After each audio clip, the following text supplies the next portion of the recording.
Are you looking for an inspiring listen? Something to motivate you? You've come to the right place. I'm Jan Johnson, your host.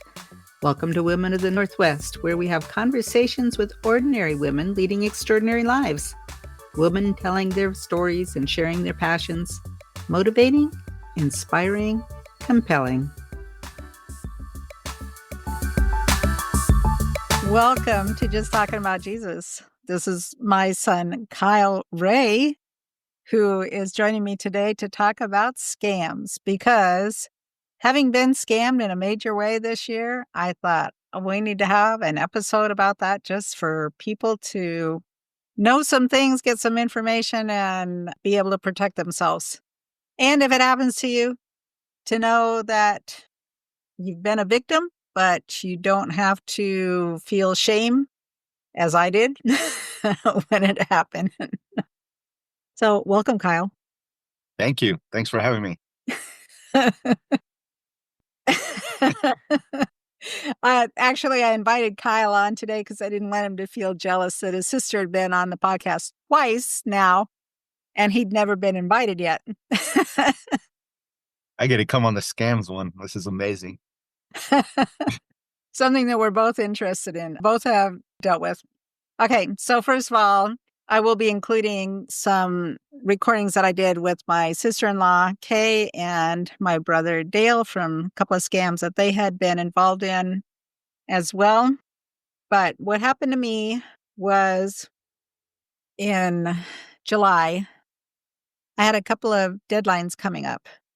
And one of them was needing to do an event online program that I was not able to access. I'd always been able to access it, but I couldn't access it on my computer. I couldn't access Alitu, which is my podcasting editing program. I could get into emails, I could get into Facebook, but there was just all the important things that I really needed to get into, I couldn't do. So I talked to some people and tried to figure out exactly what was going on. Somebody said, well, maybe do you have Norton? Maybe that's what it is, And so I thought, well, okay, maybe I'll just remove it. So I tried to uninstall it. And when I got onto the Norton site and tried to follow the directions, it was just like, it was really convoluted. So I couldn't get through with it. And so then I was talking to somebody else and telling her the issue that I'd had. And she said, oh, I had that problem too. So I called Apple and they just helped me uninstall it. I thought, okay, good. Meanwhile, to start the day, I had been super stressed because I'd been in a fight with my husband. And that had kind of put me off guard for things as well. So, but which is also an important piece of the equation. So I call Apple. I try to do it. They're very helpful and whatever. And then I push uninstall. And I said, oh, good, this is going to work. And then I hung up and then it froze on me. So now I'm getting more frustrated because everything I'm trying to do is not working.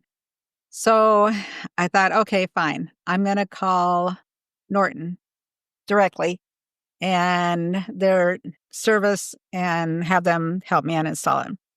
So I get onto Google and I find the number, which pops up right at the top for support. And I call that number and they are just so helpful, but you don't need to uninstall Norton. That's not going to help you to do this. And I'm going, well, I kind of can do what I want to do. Why are you going to limit me to what I can do? I mean, I am the purchaser or, So this guy is not a native English speaker. So he puts me in a hold and then he comes back and he says, well, I talked to the FDIC and they then looked at my IP address and there had been a hack from China for charges for gaming. Did that sound familiar to me? And did I know anything about that? And I'm going, okay, obviously you don't know me very well, but that might have been for you, Kyle, but not for me. Maybe. And had I gained and whatever, and then he asked where I banked. So I told him, And he says, well, do you want me to call your bank for you? And I'm going, why would I want to do that? And he says, well, because now since your computer is infected, that your phone would be at risk. And so you'd want to have a designated line that he could call on. All these little things that I should have known about, but I was so confused about everything and what was going on. So he asked if he could call a secure line to my bank. He gave me his name and his badge number, enough things that make it sound like it's possibly legit that's going on. So he calls the number for my bank, they answer, and I'm thinking, great. And finally, my computer's going to work. We're going to get this fixed out and whatever. So he gets on to my bank and it sounded legit. He said that I had authorized the charge and that they couldn't cancel my credit card because I'm saying, why don't you just cancel a credit card? Because he said, well, you've authorized the charge, so you can't do it. I'm thinking, that doesn't sound right. So then I get onto my phone and look up on my credit card there. There's no evidence of any amount of money that's been charged to some gaming, something that I didn't recognize. And he says, no, somebody called you at 6:15 in the morning and that I had authorized it. And so I'm saying, and that he had listened to the recording. And I'm thinking, well, how could that be? But Kyle had told me about AI being able to match your voice for things to say yes. Right? Bad news. Very So bad then news. I'm thinking, well, it's possible. I guess it's possible that could have been somehow, right? So then, do you have a credit card that's starting with a 9 or 6 or 4 or okay, all of these things that I should have just gone, what the heck? But I just kept feeling so confused, and I'm thinking, but Norton is a credible organization. My bank is credible. Why? It was just all of these kind of things. Anyway, so he kept saying to me, though, in between, he keeps saying, now, don't worry, we're going to take care of you. Everything's going to be fine. We're going to get this all fixed and whatever, just reassuring me that everything was going to be great. So he puts me on hold and he's checking with someone else. Then it comes back on and that it was a $2,500 charge that needed to be taken care of. And the way I was going to take care of that was to buy $500 gift cards for Apple.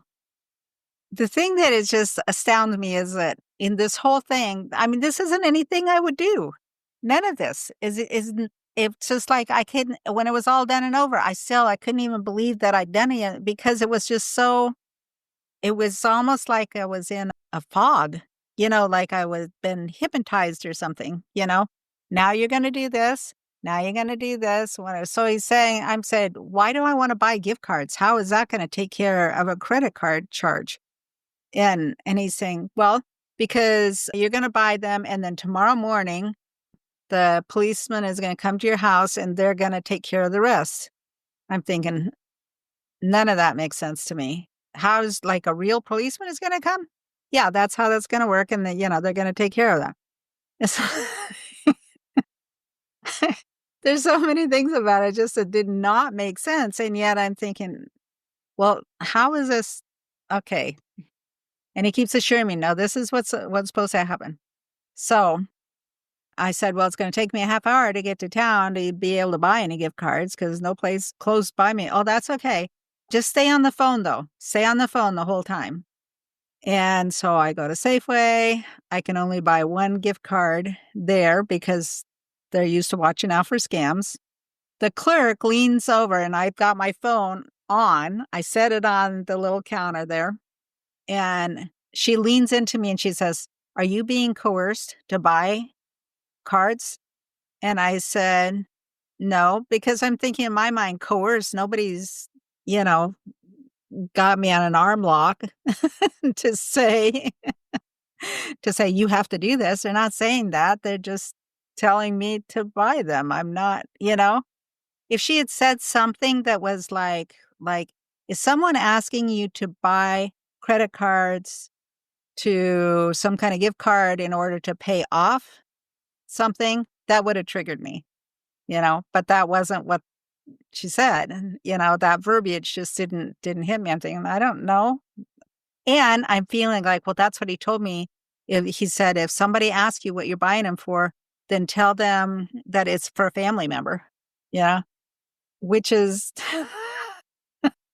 right there. Trigger red flag number 16. So I go to Fred Meyer's. I go in there and I think, okay, I'm just going to go to the self checkout so nobody says anything. And I'm just feeling slimy about it. It's just this feeling like really like I need to do this fast. And because he puts a deadline. Well, you've only got 5 hours to make this happen. You've got to get all this done within this certain amount of time, you know. And even that, it's just like, okay, yeah, okay. And when you get out to the car, let me know when you're back out to the car. I get out the car. Okay, take out the gift card, turn it over, scratch off the back and read me the numbers. Which I do. And then I go to Freddy's and I buy 2 more. And then I go all the way to Seaside. First I go to Walmart, they didn't have any. And then I go all the way to Seaside. So now I'm an hour away from home. And he says, how are you doing? Have you had something to eat? Have you been able to take a break? Or are you doing okay? Just to make sure you're doing okay. And he's just chatting up about just different things and here and there and, whatever. And just like he's your best friend, like, because he's basically kidnapped me. And the whole time I'm thinking, okay, this isn't going to be over until tomorrow morning when a policeman comes to my house to make things right. So meanwhile, all night, I'm just stewing about this. I'm just like, and it still hasn't hit me that it's a scam, even to this, after I've just given him $2,500. Oh my gosh. So in the morning, I talk to my husband. I say, okay, sit down because I need to tell you something. And I don't want you to say anything until I'm through telling you everything that happened. So I tell him what happened. And he says, call the sheriff. And so I did. And the first thing he says is, it's a scam. And then all of a sudden, click. It was like, it's a scam. It was just like, it was like, it was crazy how that whole thing. And then I felt this incredible shame that I had been sucked into doing this and just the why. I mean, I don't do things like that. I'm a rational person. I don't do things like that. And I was so embarrassed. And I mean, all I wanted to do was cry. I mean, it was a lot of money to lose, but I knew that, God's my provider. He's going to figure out, how to return it, and which he actually did. But it just says, it was horrible. It was almost like being raped. I felt like, and then I was like, I felt like somebody can always hear me, can listen to me, to know, there's somebody out there that's going to be, doing something again. Because it's almost like, I guess if your house was broken into or something, it was that kind of a thing.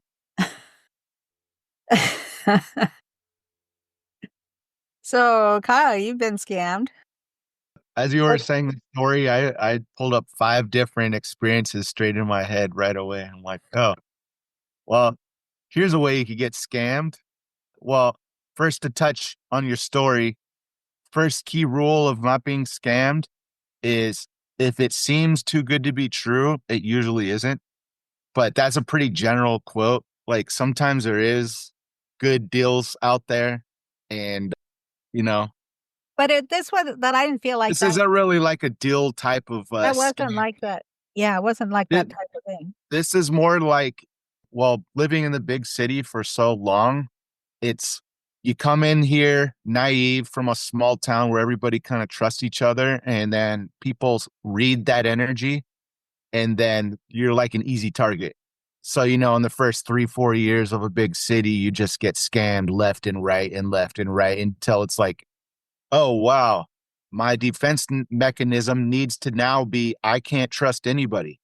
If you trust 9 out of 10 people and every 10th, randomly out of every 10, one person scams you, your body's going to start shifting to I can't trust anybody anymore. And so you start closing up. You can't be open or whatever. So, like, over getting scammed a bunch of times, every which way you could possibly think of. I could go through a couple scenarios of like, Hey, wait a minute. I bet nobody's called and said, Uncle Kyle, can you help get me out of this situation? oh yeah, that's a whole different scam in itself. People saying, "Hey, I need you to bail me out," but they're not actually in jail. Yeah. Yeah, Well, that was Aunt Kay's, so we'll hear about Aunt Kay's. there's scams all over. Okay, let's just start with one that happened to me like a couple of years ago. Trusting someone who had I like to help people in marketing and build businesses. So someone who I thought if I helped them out could help me out with some fashion had a struggling fashion business. And their problem was the person who I was replacing was their ex-boyfriend who ran their whole business. I saw that this person had a really good quality of clothing. I was like, okay, well, I see they're hurting. If I can, they already got all the resources we need. If we just did this, this, and this, we could turn this back into a successful business. I helped them, they helped me. Okay, great. So after talking for months and months, they're like, okay, well, I need my Shopify turned back on, my Etsy turned back on. All of them are late on bills. And then I need enough money to pay my bills so that I don't get kicked out of a foreign country because my visa's expired and I can't even eat. I'm like, what are you eating? Oh, we just got rice and water and my apartment manager is paying for it. I'm like, okay, let me take care of that for you so that you can focus. And we need to do this with you. Was this one that you were going to be the hero? I was gonna be the hero. I'm like, I don't even care to be a hero. I'm just like, look, if I can help this person, I'm gonna get some good karma points and we could build a business together. I've been hunting for years to work with somebody. And every time I try to work with somebody, it's like they don't pull through or like they pull one on me. And I'm like, all right. So after a while, like you start to learn. Anyway, so the whole thing was okay. So I paid all the bills, turned back on the Shopify, let them use Canva to build like a lookbooks, help show them all the marketing ways to quickly sell items through Facebook groups. We made a deal where it's you get this much percentage based off everything I sell. They went and they sold a bunch of stuff. I didn't see anything. I was like, okay. So that got you caught up in bills. So now let me, Kyle, I need like $2,000 so that I can go buy all this materials and ship it out because I'm behind bills on the US the shipping company because it's Vietnam. They do things different than UPS or USPS where you pay as you go, and if you don't pay, you don't get anything. There, it's like I guess they make a At deal. least that's what she told you. At least that's what I was told. Anyway, so I gave her $2,000 on a credit card, and I'm like, we got to get this money back ASAP because I got an interest rate on there. I don't have money to spend, but I know that we could. I'm seeing what you've done. I looked at your numbers from before. I know that we got possibilities there. Give them the money. We do a pre-sale, sell like $4,000 worth of items. They all pay the money straight to my PayPal. I give her the money because she needs it to fulfill orders, and then I don't get anything back. Except that And you then she's needed like, it to pay a credit card.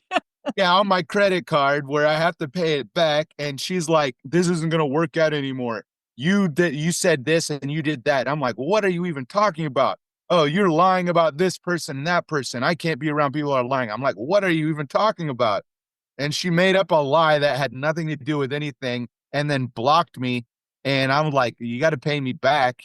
Or it's going to be, I'm going to talk to, I got to get my money back some way. So, like, I got her Shopify closed out, her Etsy closed out. I still didn't get my money back. Then, within 3 to 5 months, all of these return orders of saying, we never got our item. We need our money back. So, not only do I have to pay back the people who paid the Shopify or the PayPal, which all the money I gave her, but now I've got late fees, reversal fees because they never got the fulfilled item.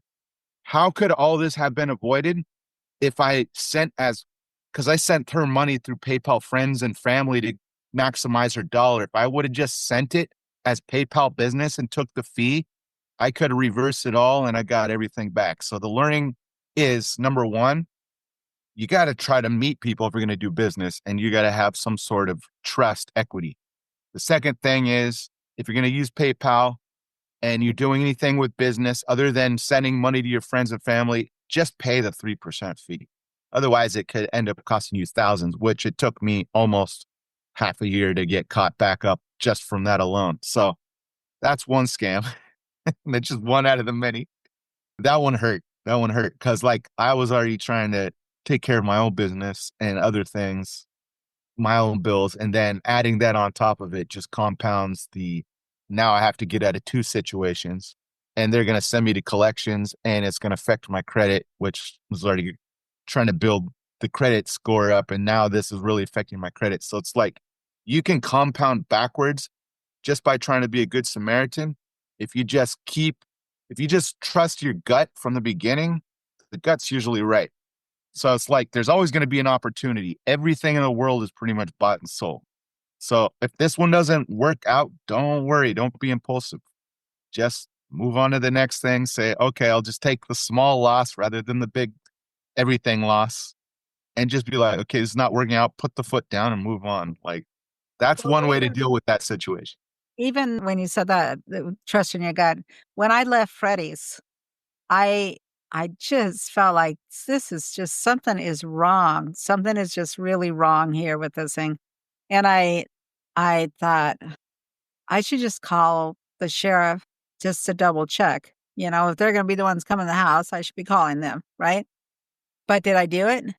No, because this guy had this pull on me somehow, you know? And so I even said, I'm not feeling right about this. I really, you need to reassure me that this is right.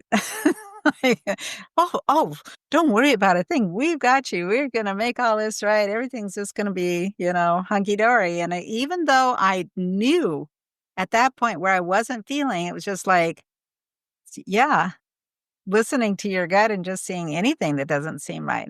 When I look back to it, the things that kept me going was Norton's a legit company.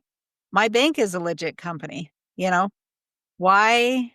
But there were enough things that make you feel like words like police. Okay, well, you trust the police, don't you? That should be right. They're just all like the kind of things that enough things that made you feel, we call the FDIC, they're, well, okay, then that should be something they should know. He gave me a badge number. I don't know, just enough things that made you feel like it was a legit thing.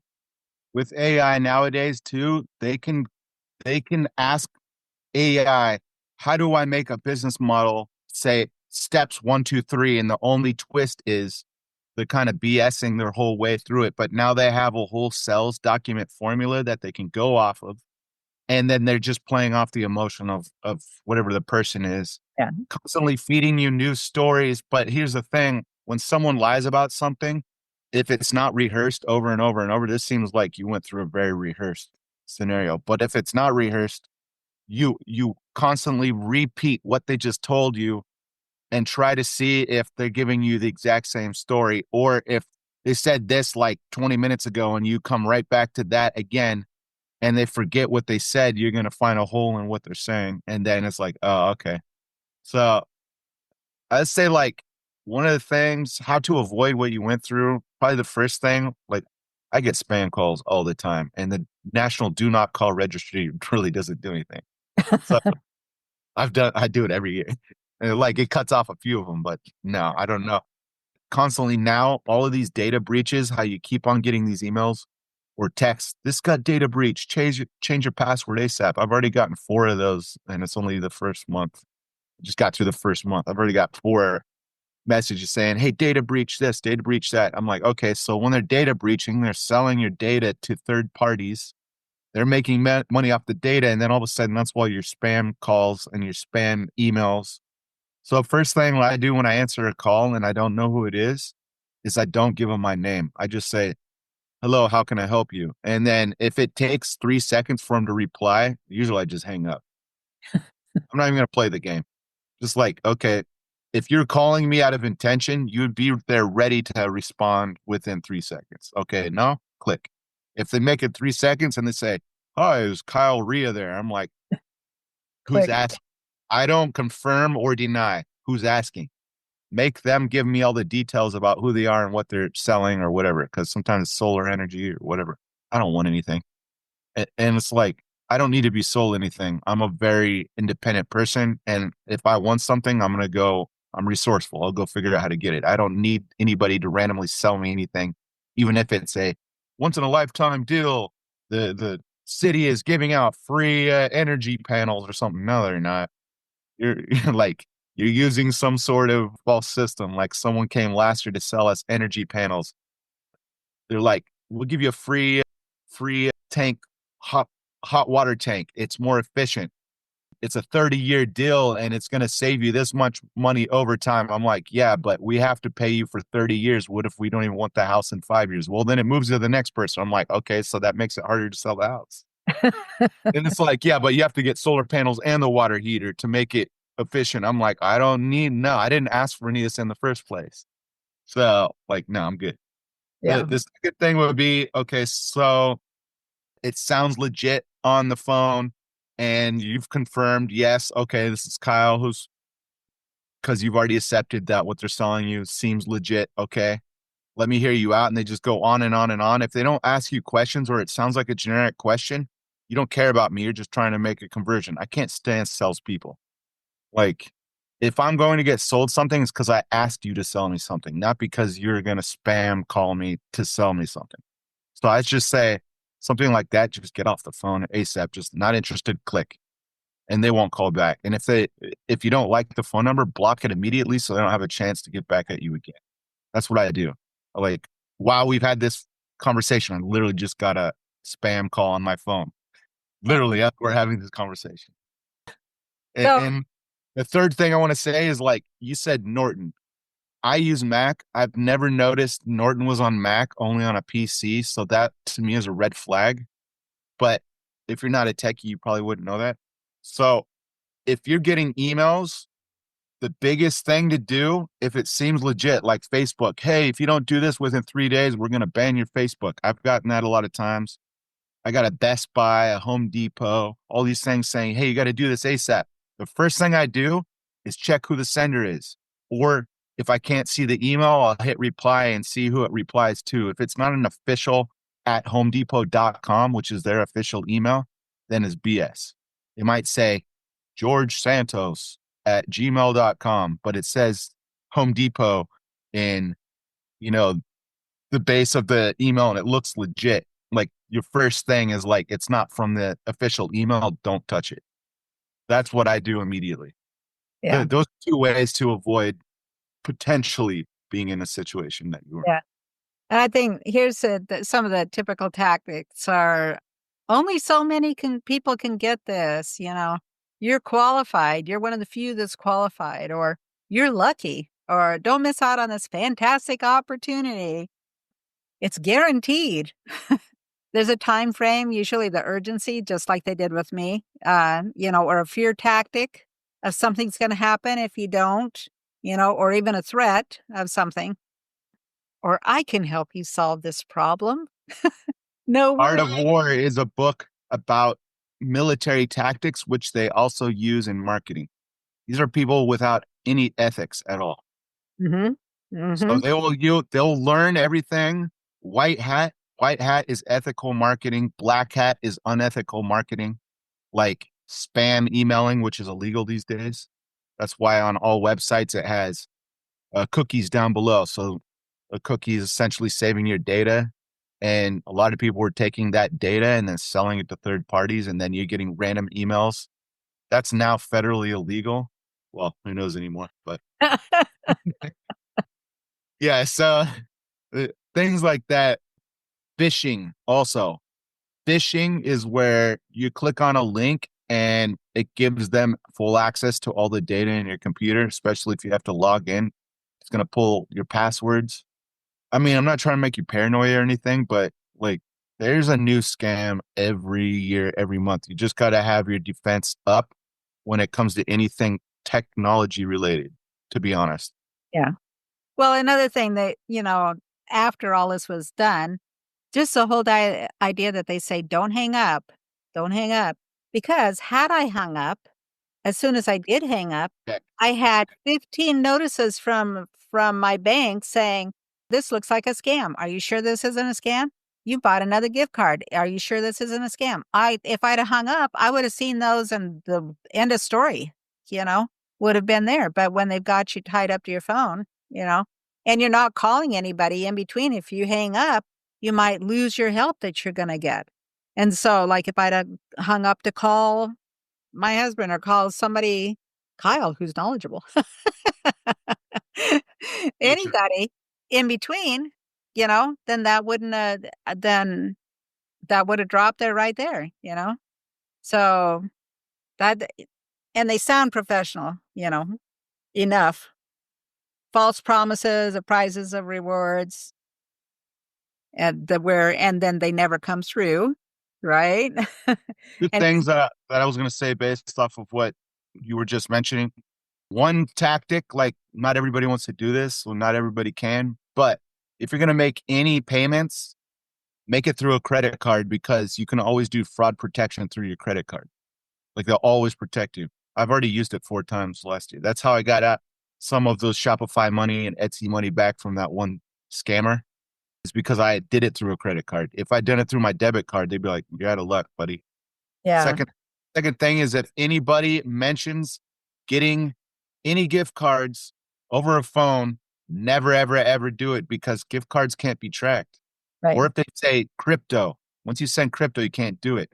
If you send a Zelle, it's very, very, very difficult to get the money back. You can if you have a lot of proof, but if you have no proof and it's on a phone conversation that was not recorded, good luck. Yeah, Don't send Zells, don't send Venmos, don't send Cash Apps, don't send PayPals.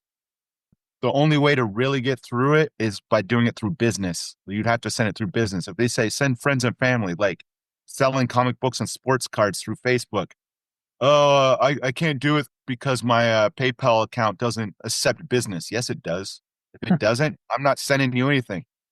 Oh, I'll send you this if you send it as friends and family because I don't want to accept the fee. I'll do it for a little more, a little less. Or if they say, I'll send you a cashier's check.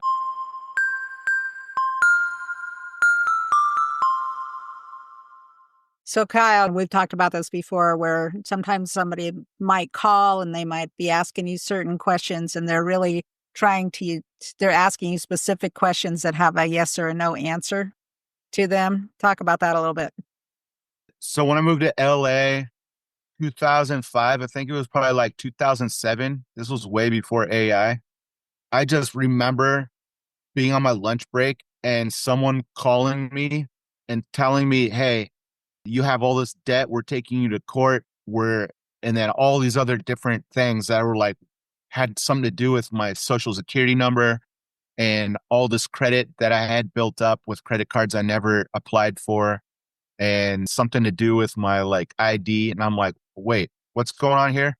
They're like, yeah, you owe us like $15,000 for whatever reason. I'm like, wait, what's going on here? They're like, so this person over here, this company said that you owe them this. And so we had to do a whole back check because I had to cancel everything from my driver's license to all my bank accounts to my any credit cards I had to any other private details to all of my online accounts with passwords. I had to change everything.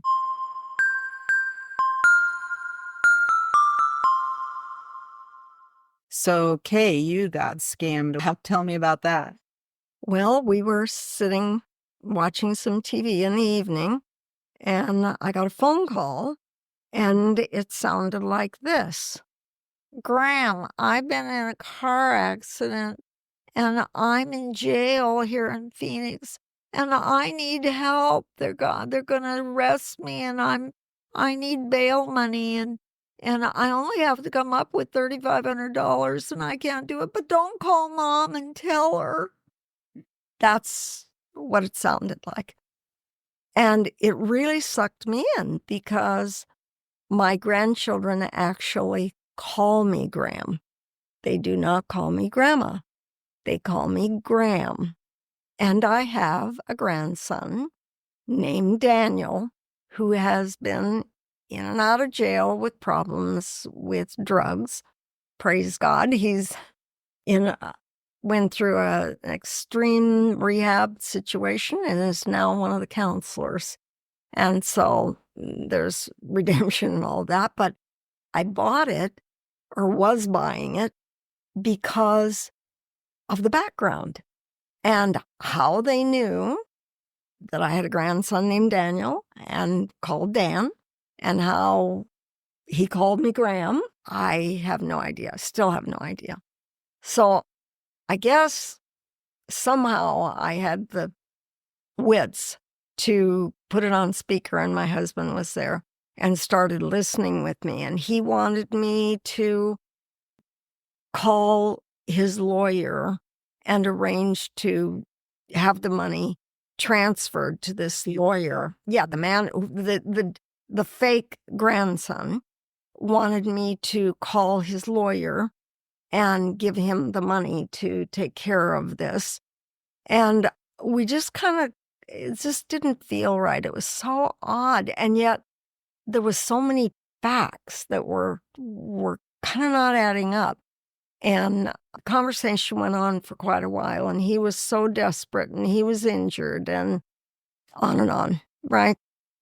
So he wanted me to call the lawyer and give the lawyer this money, which I understand now is unusual because they just keep you on the phone. So we hung up, and instead of calling his lawyer, I called my daughter, and I said, Carrie, call Daniel. I just talked to him a few days ago. He was in Florida. He says he's in Phoenix and has an accident. I didn't tell her the details. She called him. No, he was just fine. He was in Florida. So the young man called back, or sounded like a younger man. And I don't remember exactly how it wound up in the end, but we obviously refused to give the money because we knew it was a scam. And by then, but it was within an inch of falling for this scam because too many facts fit. Mm-hmm. If he had said grandmother, if he had said a different name, this is your grandson, but he said Dan. Yeah. And you don't know how they get this information. You don't.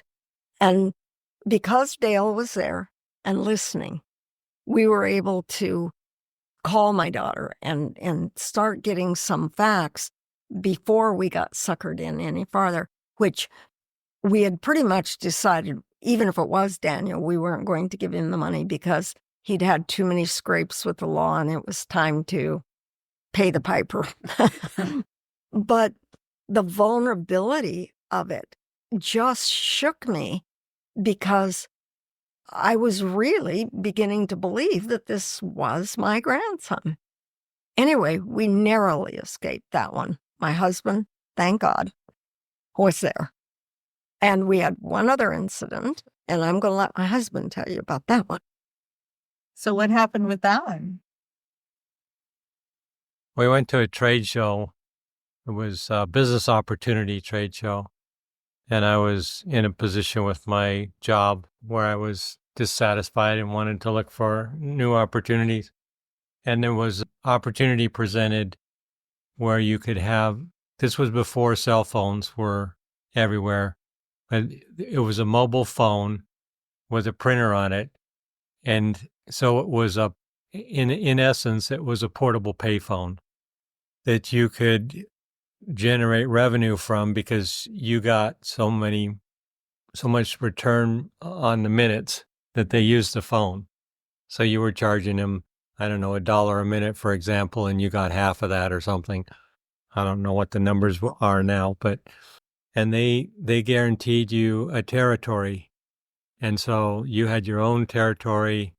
You could put them in hotels and businesses. Restaurants were one. So they could ask the waitress, for example, for the portable payphone, and they would use it at their table or whatever, make long distance calls, and then you shared the revenue. So, but was this a native English speaker? Oh, yeah. It was slick businessmen, very slick businessmen. right, and they gave all kinds of Only so many people were going to be allowed to buy these. right, and you they were really special if you got and one the of these. profit potential based on how many phone systems that you bought. So if you bought 10 phone systems, you were virtually guaranteed all this income. Right. Yeah. It sounded so good. And they kept us waiting and waiting and waiting. Interviewed us and then kept us waiting again because they had other people, but we were on the list here. But they kept us for hours and hours just to get us through the interview process to qualify us for this grand opportunity. It sounds like And this time, which was many years prior to this, the second incident with the grandson, we fell for it. but it's like a vacation. Right? A vacation condo, and then you wait around to be qualified. Exactly. Well, Right. Yeah. So in the end, you pay this down payment, but you never got any phones. And No, I did. you did get a phone finally? I got the phones, but there was no help in getting a customer base. And so I actually As went promised. door to door to restaurants, to hotels. I spent weeks going to different businesses to try to place these phones, but nobody wanted them. Nobody wanted to say. And it wasn't maybe a year later that everyone had cell phones. Yeah, a couple of years Yeah. later, cell phones started. I mean, they were big and bulky and But still. but at least they had, a few people, the wealthy or the businessmen that were traveling had them, and they were these big portfolio looking things. But yeah. And how much were you off? $30,000. Oh. Hard earned. So if you're thinking back, what were your clues? Thinking back on it, that you could have stopped that at some point had you really been rational. It just there was opportunity for us to get up and leave, but we were looking at the dollar signs and the potential, and missing out on this fantastic opportunity, getting in on the ground floor of a fantastic opportunity. Yeah, and they only had so many people, and we're going to make this Right. decision, and so we were waiting and going in and out of the interviews to be able to make it. And at one point, I really did, in my spirit, I just felt this. It was like watching a play, and these businessmen, real slick, expensive suits, and men with gorgeous hair, right? And I mean, all I can remember is they were slick. And I had that feeling I was watching this play and these really strange people. And I knew how much my husband wanted out of what he was doing, because it wasn't a good situation. And so you're desperate for this. And I knew he was, and it was like, oh, come on. You just feel like I'm the one being ridiculous here and overreacting. And so I just shut up, and I went 100% along with it. It was like, set that aside. Okay, you're being melodramatic, and get with the program. At what point did you really figure out you'd been scammed? After you kept trying to put it somewhere, Basically, and they would never help. They would never come Right. through with the rest of the contract. Only delivered the phones, but nothing to right. do. And in the end, I mean, basically, you're talking about a portable phone handset with a printer. That was it. That Yeah. was probably worth $50 tops. Yeah. And you have to understand, this was way before cell phones. And the only thing what did you call those big units you carried in the car? It was a bag phone. bag phone of some kind. I mean, it's an antique now, but it was before that. So Right. that gives you an idea. So we really, I mean, my husband is very technological, and so there was an appeal there. Cutting edge. Cutting I'm going to edge. help you out of your problem. Oh, they are. I'm going to help you out of this situation. I'm going to make life better for you. Yes, This is how I can help you. Don't worry. I've got you. we've got you covered. We've got the clients for you. For you to get started. This is how you do it. We're there. We're backup. Nothing. And so is already established in Atlanta, and they're making, Yes, Basic credibility. credibility. Mhm. and they showed their multi-million-dollar headquarters in South Carolina, and Yeah. Which was probably somebody else's. We were pretty young and pretty stupid then. But I'm old, and I thought I was pretty savvy too. I didn't. I don't. Stop. Oh, Okay, friends. So here's to wrap up. I've got a few tips. Legit organizations won't call, email, or text to ask for your personal info like Social Security, bank accounts, or credit card numbers. Even if you get an email or a text message that you think is real, don't click on any links. Contact the sender using a website you know is trustworthy, or look up the number on an official website. If it says sponsored, it may not be the real deal. Don't call a number they give you in a voicemail or the number from your caller ID. Scammers try to reel victims in with a problem or a prize. They may say you're in trouble with a government agency, or you owe money, or that someone in your family had an emergency, and they need you to verify some information, like what Kay got caught up into. They might say that you've won money in a lottery or sweepstakes, but you have to pay a fee to get it. They will likely pressure you to act immediately, telling you not to hang up so you can't check out their story. They may threaten to arrest you, sue you, take away your driver's license, or say your computer is about to be corrupted. And with that one in mind, that's like the one I got caught in, where he said, don't hang up. Don't hang up. I don't want to lose you. I want to be able to help you figure this out. If I had hung up immediately or at any time along the line, I would have seen all of these text messages from my bank telling me, are you sure that you're not caught in a scam because you're buying all of these all of these gift cards? So if they've got you on the phone, you can't check anything, and that's their whole deal. So don't get caught like that. Scammers tell you to pay in a specific way. They may insist that you pay by sending money through a money transfer company or by putting money on a gift card and then giving them the number on the back, just like yours truly. Never pay someone who insists you pay with a gift card or by using a money transfer service. Never deposit a check and send money back to someone. If you were scammed or you think you recognize a scam, report it to the Federal Trade Commission. There's a good website, and they'll walk you through how to report it. And here's one my daughter Sydney got caught with, a computer scan alert. You get a pop-up on your computer that looks like it might be from your operating system or an antivirus software saying suspicious activity has been detected and to call a live technician now. Do not call that phone number. Real security warnings will never ask you to call a phone number. Do not click on any links in the pop-up or browser window.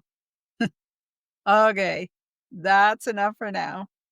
And if this happens to you, tell somebody. Do not feel shame. I felt so awful. I didn't want to tell anything what happened. I was mortified. But the more we tell, the more others are likely to avoid a scam. And that's what we want, right? Well, thanks for listening. I hope you found this educational.